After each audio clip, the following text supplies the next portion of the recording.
është domosdoshme, obligative dhe imperative, si që thash, që të vedisohen kjo klasë politike, sidomos fituesi i zgjedhjeve, po hiq më pak as këta të tjerët të opozitës, që të bëhen bashkë dhe t'i bëjnë institucionet. Sa i përket kuvendit dhe qeverisë nuk ka problem shumica fituesës, sepse i ka numrat. Ndërkaq për presidentin domosdoshmërisht do duhet bëhen bashkë. A bëhen me ndonjë marrëveshje për qeveriset për bashkët, apo ndonjë kompromis për ndonjë kandidat konsensual, apo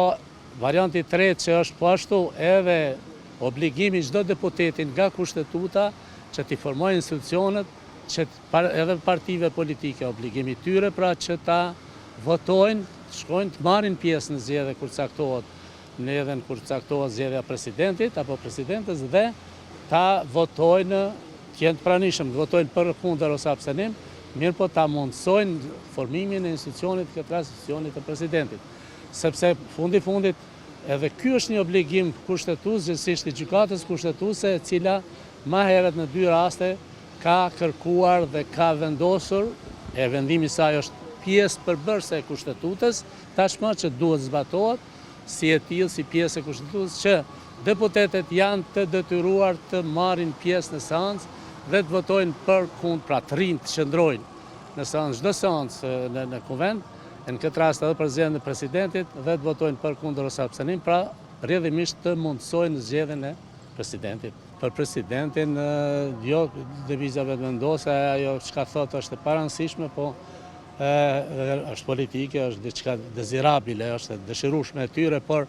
ajo që thotë vendimi i gjykatës kushtetuese për bilet në 2 raste, siç përmenda më sipër, është evidente që deputet duhet të qëndrojnë në seancë dhe të votojnë për kundër ose abstenim. Pra është detyrë e tyre për formimin e institucionit. Përndryshe shtrohet pyetja pse formohet kuvendi, pse shkojnë deputet në kuvend, çka bëjnë aty? Shkojnë në kuvend për të formuar institucionet, shkojnë për të marrë pjesë, për të nxjerrë ligje, për të trajtuar ligjet një herë, 2 herë, për të miratuar ligje, pra për të bërë funksionale institucionet e këtij vendi, të kësaj republike. Prandaj është detyrë e tyre edhe pa marrëveshje, edhe pa